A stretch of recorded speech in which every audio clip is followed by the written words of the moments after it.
Vamos a ver ahora qué restricciones imponen las propiedades integrales del campo magnético a la distribución espacial de los vectores intensidad de campo magnético y campo de inducción magnética en la interfaz entre dos materiales magnéticos distintos. Las propiedades integrales de los vectores inducción magnética por un lado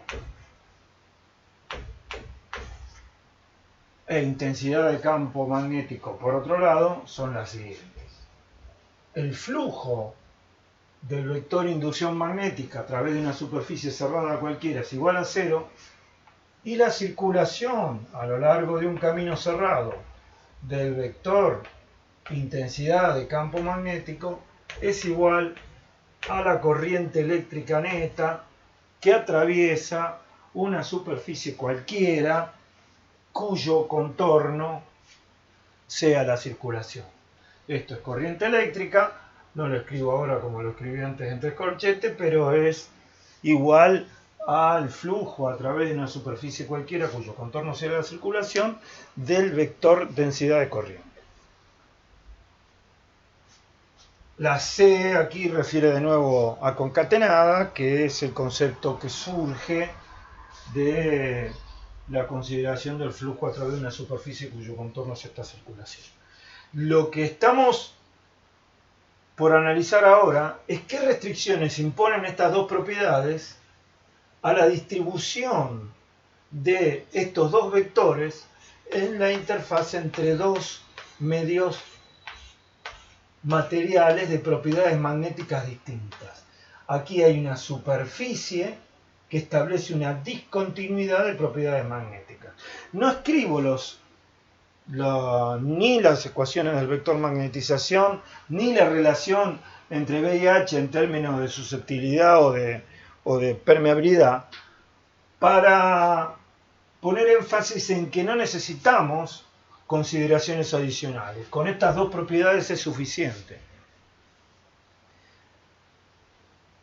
El razonamiento es análogo al que hicimos para obtener las condiciones de contorno en la interfaz entre dos dieléctricos distintos para el campo eléctrico y para el vector de desplazamiento. Si tomamos una superficie sobre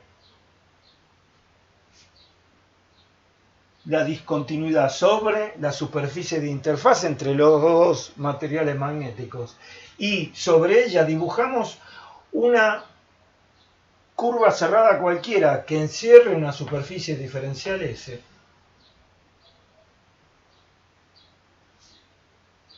esta superficie diferencial S tiene una orientación mirando hacia el material 2, digamos que este es el material 2, y otra orientación mirando hacia el material 1. Como esta superficie de interfaz entre los dos materiales magnéticos a la que pertenece el diferencial S establece una discontinuidad entre las propiedades y por lo tanto en principio una discontinuidad en los valores de B y H, nosotros podemos aplicar la ley de Gauss a esta superficie diferencial S de un lado y del otro, tomando esa unión de las dos caras como una superficie cerrada colapsada que encierra un volumen nulo.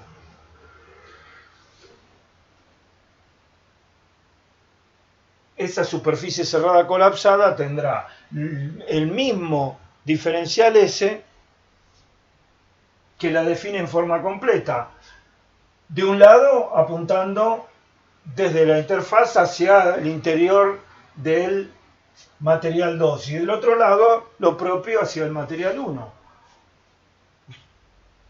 Deberá ser B sub 1 escalar diferencial S 1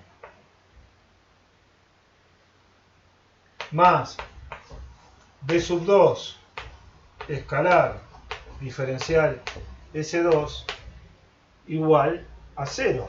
Ley de Gauss aplicada a este diferencial S de superficie cerrada. Ahora bien, el producto escalar B1 por diferencial S1 es la componente normal de 1 por el módulo de diferencial S1, que es diferencial S.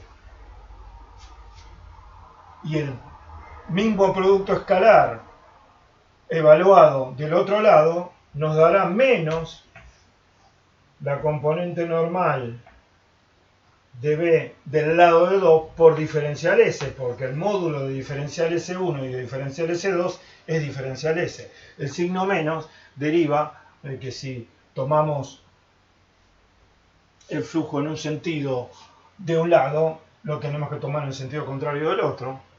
Esto queda igualado a 0 y por lo tanto Bn1 igual a Bn2. Es decir, las componentes normales del vector inducción magnética de un lado y de otro de la interfaz entre dos materiales magnéticos debe mantenerse. Si ahora hacemos lo mismo, pero con un diferencial L, una curva cualquiera de longitud diferencial L perteneciente a la superficie de interfaz entre los dos materiales magnéticos. De nuevo, podemos hacer una circulación cerrada yendo por el lado del material 2 y volviendo por el lado del material 1 o al revés. Y lo que obtendremos es H1 diferencial L1 más H2 diferencial L2, en este caso igual a 0, porque esa curva cerrada está colapsada, no encierra área alguna y además no hay corrientes eléctricas en la interfaz entre los dos materiales que estamos considerando.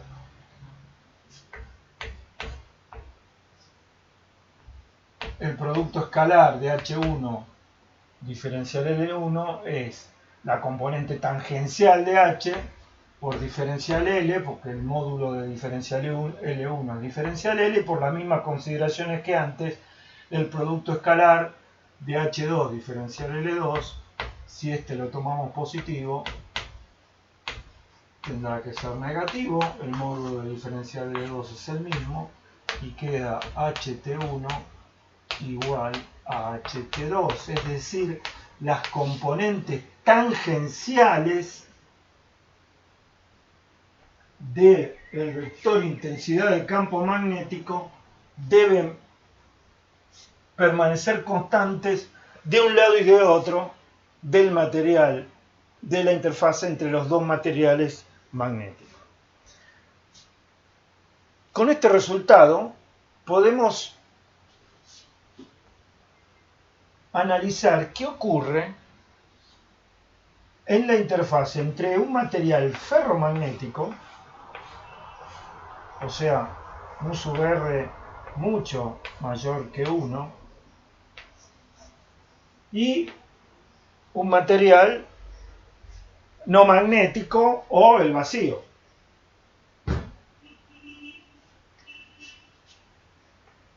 La componente tangencial de H debe mantenerse, de manera que si hay un H tangencial a la interfaz del lado del material ferromagnético, del lado del vacío, la componente H punto a punto deberá ser la misma.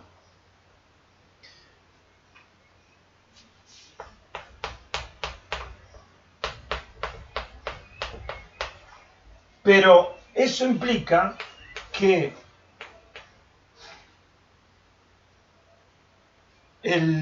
la componente tangencial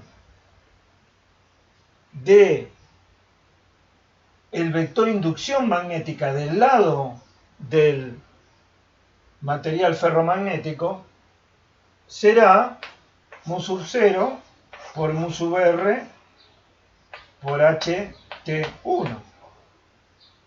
Y la componente tangencial de el vector inducción magnética del lado del vacío o del material no magnético será mu sub 0 por ht2. Es decir, que la componente tangencial del lado del vector inducción magnética del lado del material ferromagnético va a ser igual a mu sub r por la componente tangencial de B del lado del vacío. Y esto implica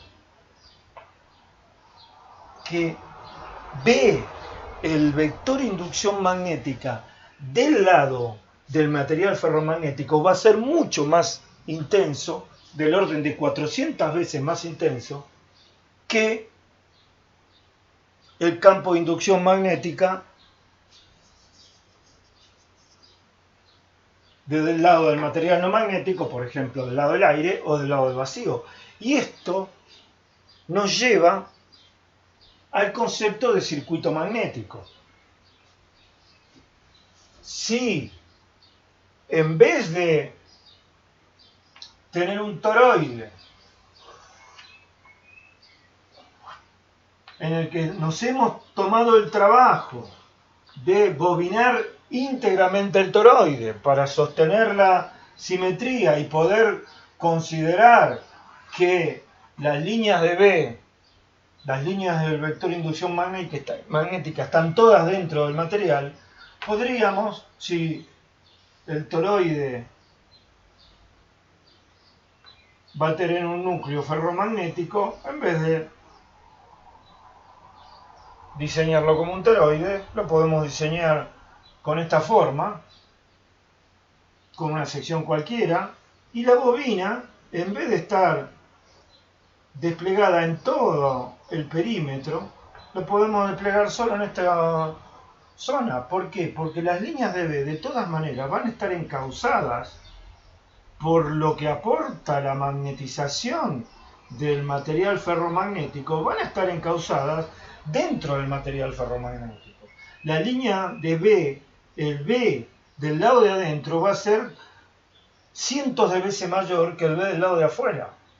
Y esta bobina, que en el vacío hubiera tenido líneas de B distribuidas en todo el espacio, va a tener líneas de inducción magnética orientadas por la forma que adopte el material ferromagnético, que al encauzar las líneas de inducción magnética permite simplificar los diseños. Por ejemplo, si tuviéramos que hacer la experiencia que supusimos para los bloques anteriores, podríamos tener la bobina de este lado y el galvanómetro balístico de este, sin necesidad de sostener la simetría de revolución y el bobinado a lo largo de todo el perímetro. Esto es el esquema, este es el esquema básico de un circuito magnético.